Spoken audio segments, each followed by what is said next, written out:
Hello and welcome to another episode of Building Minnesota RØKKR. Today we are down in our interim studio here at the WeWork in downtown Minneapolis. Shout out to the WeWork once again for supplying us this space, allowing us to create until our HQ is ready in Eagan in January. It's coming, so it's happening. It's almost here. So today we have with us the usual suspect, Brett Diamond, COO here at the team. And then Annie, this is your third time because you were on with Aaron. So you've been on, this is your third? You're like a seasoned podcast veteran by now.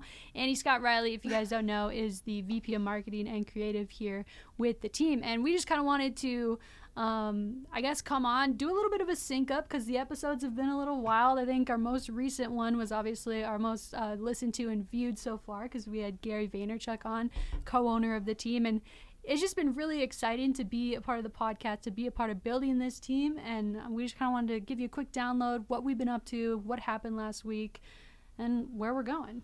Yeah, no pressure, Annie, following Gary as a guest on the podcast. Yes. So you can live up to that, right? Yeah, that's fine. Tough act to follow, for sure.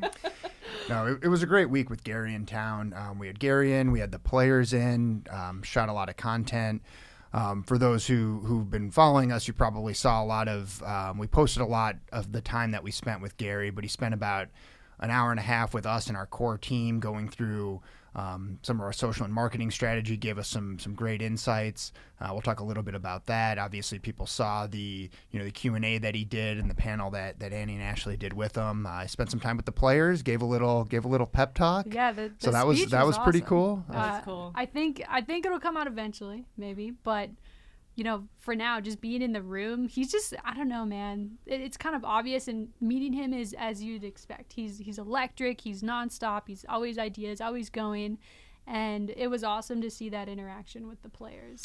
Yeah, so Annie, give us your perspective as you're the head of marketing for this organization. What were your big takeaways from that time that we spent with Gary? Keep making stuff first and foremost. Create always. Create. If you have a question like, should I make this? The answer is yes. One of the big things that we've been prioritizing, and if you guys are following along at home, you've probably seen that we're doing a lot on TikTok now. We're on TikTok now. Yep, we are super on TikTok. We're finding our way. I mean, TikTok, it's literally incredible. I don't understand it. But that's okay. Now I don't mean in the way like, okay, boomer, you don't get it. No, I get it. That's me though. Okay, boomer. Okay, I'm not a boomer. So like, but for the record. For the record, we are the same generation of video games. That's the key part. Okay, that's how you got to look at things. Like I started looking at like different years in the last 10 years of which Call of Duty was out. So if you said like if you were to say like, oh, when was Modern Warfare 3 out? I'd be like, I don't remember, but it came between Black Ops 1 and, whatever. So I think that's how I look at time. But as far as TikTok goes, I've been trying to figure it out in the sense of like, why, and this is the reason that Gary recommends it so much is like, you can go on there with no following and zip. Your numbers can just skyrocket. I've seen it happen to a couple friends of mine that have dug deep into the platform, and we actually had our first quote-unquote viral, our first little bump was a TikTok that Trevor did putting on a bunch of our gear, and it was really funny. And it was insane to watch the algorithm, though, because it went like, he had, I think, 200 views in the first, 2 or 3 hours. And then in hours 4, 5, and 6, some 3-hour period, he got 5,000 views. And we have, we just created the TikTok, so we don't have that many followers. Well, yeah, it was interesting. We were all on a text chain. I mean, you know this, but we were all on a text chain together, and we're like, oh wow, this is it's got a couple hundred here. Like, people like this one, and people, you should watch it. There's nothing in it that jumps out and saying like this is this amazing thing that everybody is going to want to watch. So we're like, oh, this is pretty good. It's got a couple hundred, and then 5 minutes later, it had 1,200, and then it, went up from there. And skyrocketed. What was crazy to me is how quickly it stopped too, because then all of a sudden it had 5,000, and the algorithm was just like, okay, we're done with you. And then it got 200 views in the next 16 hours, and I was like, how does this work? So I don't know if it has anything to do with retention, like if someone's scrolling through and it says for you, and they see it and they're like, oh, what's going on here? They almost watch maybe the whole thing, and then maybe it just keeps suggesting based on that, or if it's based on likes. I have no idea what it's based on, or if it's just random. Truly. Yeah. All the platforms are they're usually pretty cagey about how their algorithms work. But, I was thinking it's probably something a little bit like the Reddit thing where when you post, the first few people that see it, if you're getting likes right away, those first like 5 to 10, or well, I don't know how many people, because Reddit doesn't say it either. Yeah. But yeah, those first people that see it, if they're interacting with it, it starts to gain traction really quickly. That's what I was like wondering, but then I looked at like the likes, and I mean, I think it only had like 50 likes out of like 5,000 people that saw it, and I'm like, no offense, Trevor, but like, how does that correlate? You know what I mean? Like, I was trying to understand. There's watching it, right? True. So a watch counts as an engagement too. So if people are watching the whole thing to the end, because it does go on. Yeah, a bit. I wanted to know more and more close. I wanted to know what happened at the end. I was invested. So so I think he was engaging people, and it was also, I mean, it was one that you didn't have to know us. You didn't have to know RØKKR to understand the joke that he's putting on a million layers of because it's so cold. Because it's cold. One thing that I wish I would have done when it was snowing this week is I wish I would have went and made some cool like outdoor TikTok. So maybe that'll happen. I mean, we got a long winter ahead of us, I have a feeling. So. Yeah, we'll have a chance. Yeah. So let's get some purple water, throw it in the air. Yeah, all the purple frozen water. It'll be so much fun. We're doing that. We're excited for TikTok. We're finding our legs on it. There's so many different types that we want to do and that we are doing. So go follow us there. I also think that TikTok is a highly, highly underrated platform. My first impression, just like most other people's, this is for little kids. This is for cringe content. And I would actually watch like cringe compilations from TikTok of people being cringy. But when you go on there and you start like researching, like if I say like photography or like videography or esports or whatever hashtag I start clicking into, I start getting suggested all kinds of crazy stuff, and it's like aligns with my interests. And now when I go on there, I see some random cool like trends, but then I also see stuff that I'm really interested in that isn't just for little kids. So if you're not on TikTok right now, and if you're a new creator, get on TikTok and also follow us, please. Yeah, it takes no time. Like, that algorithm works so fast. It only took like, I don't know, half an hour before it was like, oh, yeah, no, they've completely figured me out. I like all of this. Yeah, what really impressed me about the app was all of the edit functions. So how you can actually string together a solid piece of content with the functionality that the app has. I haven't seen another app like it. It's actually pretty impressive, and it's more impressive to me that there are a large group of younger people that do use the app. It's impressive to me that so many of them are learning it at such a young age, because a lot of it is like, you're splicing in and out audio, you're putting different cuts together, and like people can get really creative with it. And I think that's why it's like thriving right now. And that is really easy to do. One of the ones that I did was, and you two can tell me if it was any good, but it was remarkably easy. Like, I'm not a video editor, right? Yeah. And within the app, it was very easy to cut it a little bit and put music to it, and yeah, it's pretty easy. So basically what Brett is saying is we're going to do a lot of lip syncs with Brett. It's going to be sick. What's your favorite song? We'll put it on. New TikTok star. Exactly. Yeah, it was me doing something to our brand reveal video, not me on the video. Yeah, but maybe you can drag me on there at some point. We'll do it. But either way, I mean, yeah, back to the meeting that we're referencing this from is Gary. I mean, there was a lot of great things that I think he kind of spoke to us about, but TikTok was my big takeaway anyway. Mm-hmm. That's a big one. Another thing we talked about, and if you're a Gary fan, you know that he's big on text messaging right now. And so we had a good chat about that. Watch this space. And besides that, I mean, we were just kind of talking about the overall vibe of everything, how things are going with the players, how things are working with the staff. He's really interested. He's invested in literally invested in, in this team. And he... No, it's wonderful to have him. He's so helpful to us. Yeah. And one of the things that that I took away from it, and we talked a little bit about it on the podcast with Gary about how he puts all his best stuff out there for free. Right. So going into it, we knew that he was going to say, do more on TikTok, right? And we could kind of anticipate that there would be a conversation about the text platform. We had a TikTok. Yeah, we hadn't been posting a single TikTok. I don't think any of us knew how to use it. Yeah. So now I've invested time. I made the TikTok. Yeah, okay. But the interesting part, and so on our last podcast we said with Gary sitting here that 85% of what we get from Gary you can get from his content and just by watching it, but that other 15% that we get from that direct interaction with Gary and with his team is incredibly valuable. And just the the real world example of it. Okay, so like anybody else, we have finite resources, right? And the really interesting perspective that he gives us is, how do you balance those resources? How do you, if we're doing more on TikTok, we're potentially doing less on other platforms. Yeah. And that, I think, is the really valuable takeaway from that, from that meeting, plus some really, very specific ideas that I think are going to be a lot of fun to execute. But that you can listen to Gary every day and that he's going to say, spend more time on TikTok, right? But how do you prioritize TikTok versus Twitter versus Instagram versus other things that we might be doing? And that to me was the real value add, was having his perspective on that. Yeah, I agree. And just, I don't know, not that I wasn't invigorated before, but getting someone with kind of like almost like a fresh pair of eyes and like his own perspective coming in, like, hey guys, like you're doing really great in these areas, but also let's do really great in these other areas. And that's super helpful, I think, for someone like me. And just even having him like as a guest in the podcast was really cool. Doing the panel was crazy. My second panel ever. No big deal. My first one was with Brett like a few months ago. That was your second panel ever? Yeah.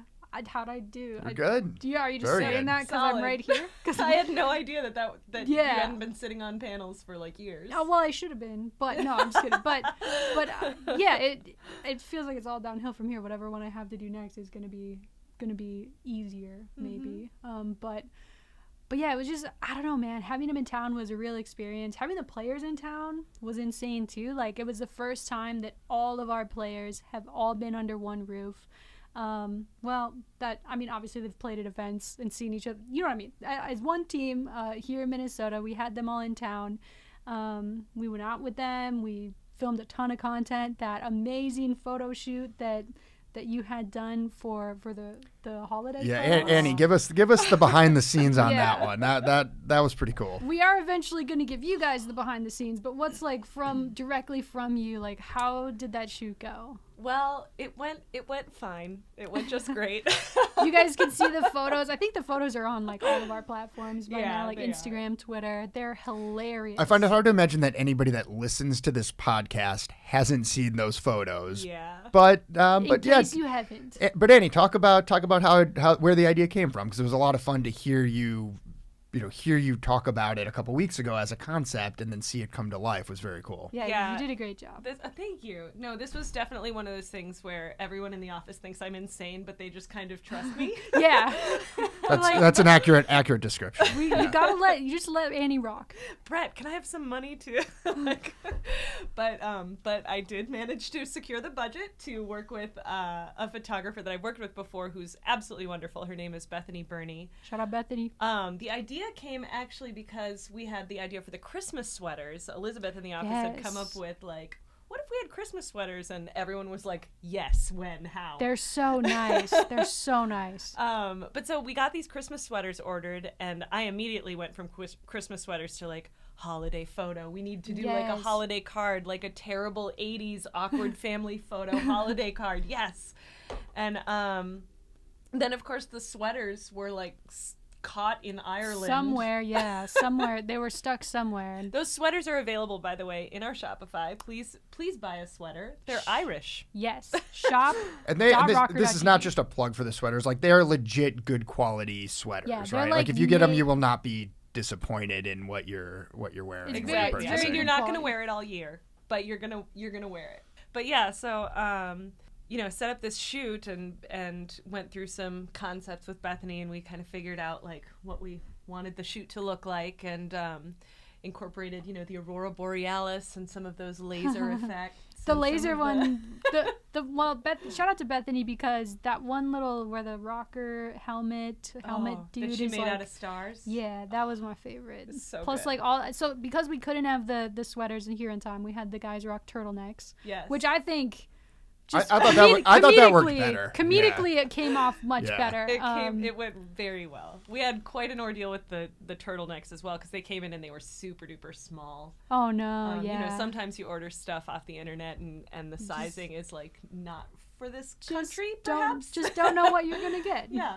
And they were too small, so we had people running around to Targets like trying to find other sweaters, but it all worked out, and we got the turtlenecks and managed to get the guys to the studio in Northeast Minneapolis. We didn't tell them too much about it because, frankly, we were afraid they wouldn't show up.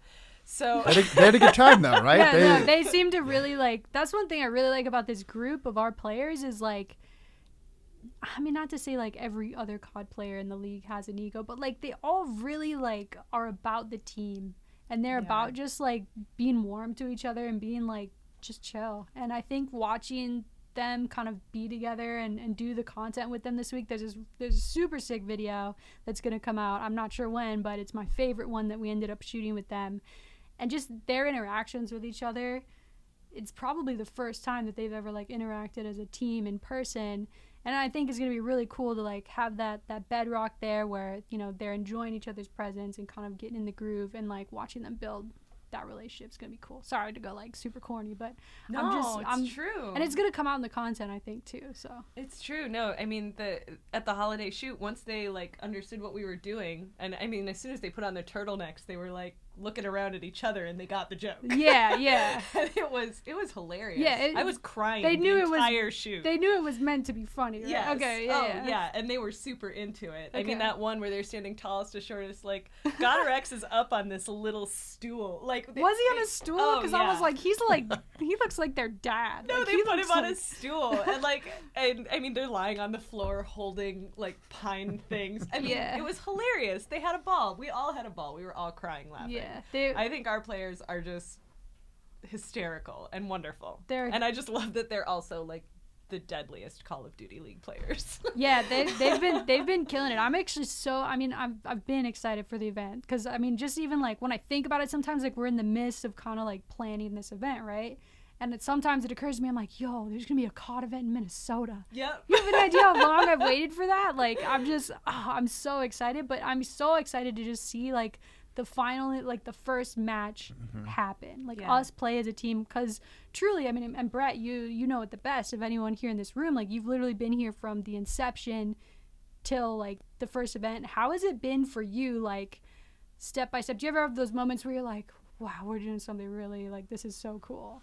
Yeah, I mean, you both have heard me say it. I mean, this is the most fun I've had in my entire career, and I worked in the NFL events department for 11 years, worked 13 Super Bowls, was part of the Vikings at the Minneapolis Miracle game, worked the first NFL game in London.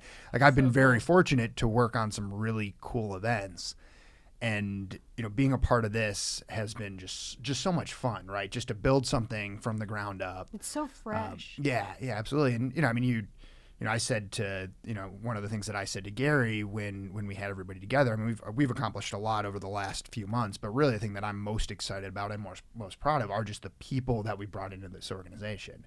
I mean, starting with you two, right? You were our first two hires other than myself, but we've hired an entire, we've got a room full of people now. We're up to 13 full-time staff, and continuing to grow of just, everybody that we've hired either has specific, unique experience in esports that's incredibly valuable, and or could do the role that we've hired them to do for any team in the NFL or the NBA or the NHL. And I think we found we talked about it the first podcast that Annie was on.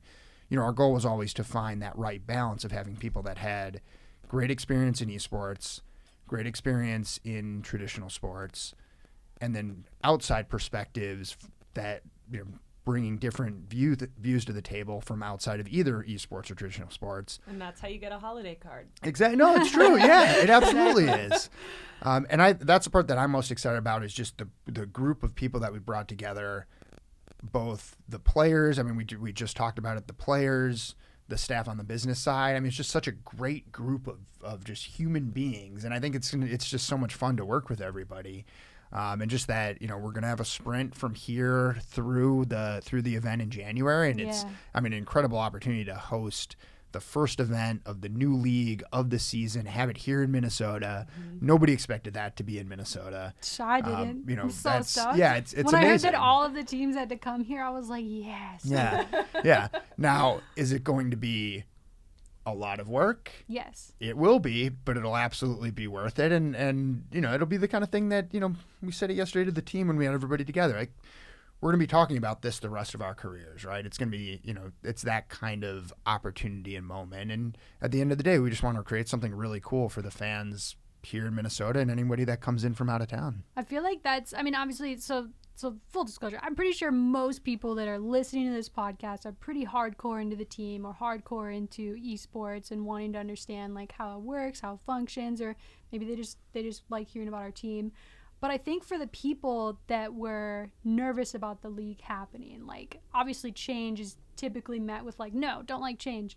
But I think it's really important for folks to hear, you know, for example, like this is a brand new team coming into this league, and hearing how it's being built I don't know how every other team is doing it, but knowing how we're doing it, I hope helps people rest a little bit and rest assured that like, even though it's a brand new franchise coming into a brand new league, you know, our hearts are in the right place. I think we have the right people on our team to really work together well, have the esports like focus, and I'm just super excited. I don't know. I feel like a lot of the podcasts that we end up doing is like, yeah, we're so awesome, dude. But it's really like we all just have like a good vibe with each other. And I think that that's where that comes from. And we're just so like happy to be growing this thing truly from the ground up. It's a really unique experience. Like you said, like not a lot of people get to be a part of something from the ground up. Yeah. You know, at the end of the day, it's not for us to say whether the event in January kicks ass, right? Like the fans get to decide that. And the fans get to decide whether we did it the right way and whether we, you know, kept the great things about the events from CWL and the previous way things were done and added our own spin to it, and whether we did it, you know, whether it's good, right? Yeah. But we've got a room full of people that are working their asses off to, you know, put a great event on, and hopefully we get there. It's going to be awesome. And I'm so excited about the players, too. Yeah. Like, I just feel like, and you guys worked so hard recruiting them and everything, and I was, you know, kind of a fly on the wall for some of that, but I can't pretend that I was a major player in that part. But, I mean, it's been so abstract, right? Just thinking about, oh, they're going to come, they're going to play together, and it's going to be, and, like, it's all happening now. They're already practicing together. They're like building that thing that's gonna hopefully, you know, take us all the way to championships. Yeah, absolutely, exactly. And I had that same kind of feeling. Like the first time I think I watched them scrim on their stream, I was like, dude, I low-key kind of did this. Like I put this group of guys together. Absolutely. And they're like, I watched their trade maps with the best of them. They're out there doing it. You know, I think. I don't want to. I say it almost every time it gets brought up because like on paper I think they're underrated. But I'm just excited to see. I mean, I think like we've seen like the power rankings and stuff that different publications have put out. Their esports publications. We're not in the top tippy top of those. And I'm like low key fine with that because I think like I want to be the underdog. Yeah, absolutely. Good spot to be. It's kind of it's much better to kind of trend upwards because I think. When I saw this too, like with Optic Gaming, like they had like pretty much like a dynasty team, and when everybody just expects you to be the best, there's a lot that weighs, you know, heavy is the head that wears the crown, right? And you know, we talked when we had Saint and Jake, our coach and analyst, on the podcast. We talked about how, you know, the idea. We think a lot about the difference in the approaches that other teams are taking, right? Some teams have players living in town, some teams don't. But it really feels like we have the right guys with the right attitude and the right work ethic to take advantage of living in the same city and coming to the HQ starting in January on a daily basis and being coached up live and in person, you know, by Brian and by Jake. And, you know, just as a sports fan, right, of any sport, it's always been interesting to me to look at when different teams, different coaches take different approaches. Yeah. And that's going to be very true in our league. You've got 12 teams, and every team is probably doing these things a little bit differently. Mm-hmm. And it'll be very interesting over the course of the season to watch what impact that has, not just for our team, but for all 12 teams on the performance in the game. Yeah, I agree. It's going to be an exciting time to see the season kick off. And it does in January 24th, 25th, 26th at the Armory here in Minnesota. I believe like solo weekend one passes just went on sale. Is that correct? Yep. Weekend passes now available. Weekend passes now available. If you want to come just for the January weekend, you're not ready to commit to the May weekend yet, we've got those for you. Okay. So I know we've only got a couple minutes left, but Annie, like from a marketing perspective, what is that? We've got, you know, about 5 weeks before the event. What does that look like to you? Crazy town. Your brain must just be crazy town. Emails, everything, right? Calls, It meetings. is Disneyland in here. So I would say what we're trying to do is balance a lot of education. So we're still, and you guys both know this very well, in this region we have not had esports on this scale. The awareness is not out there. So we have a lot of work to do in terms of educating people about what esports is at all. So we're kind of putting that in tandem, so kind of bringing people in from the awareness perspective to get super marketing-y about it. And then also at the same time trying to find the people who are aware, who do understand, who get it, or maybe they play Call of Duty, and finding the different things that can connect people to our team or to this brand or to the Call of Duty League and the idea of esports enough that they might be ready to buy a ticket. And so we're sending different messages to those groups and we're in a test plan right now. We're testing and learning about these different audiences, and then, in January we intend to go a little heavier. Yep. That's awesome. Well, thank you so much for coming on the podcast. Yeah. I really appreciate it. It's really cool to get all of our perspectives, but especially yours, a little bit fresher than me and Brett's as far as marketing and everything goes. So super appreciate that. Appreciate all of you listening. You can listen to this podcast anywhere podcasts are listened to, and you can watch us on YouTube because we tried hard with these lights, so you should watch and subscribe. But yeah, appreciate you guys watching or listening. Make sure to leave a like or a review wherever your platform is, and I guess just shout out to the WeWork once again for providing this space for us to work in until our headquarters is ready, which will also be in January. Very excited for that. Month. But shout out to the WeWork in the interim. And yeah, thanks guys so much for listening. We'll catch you on the next episode.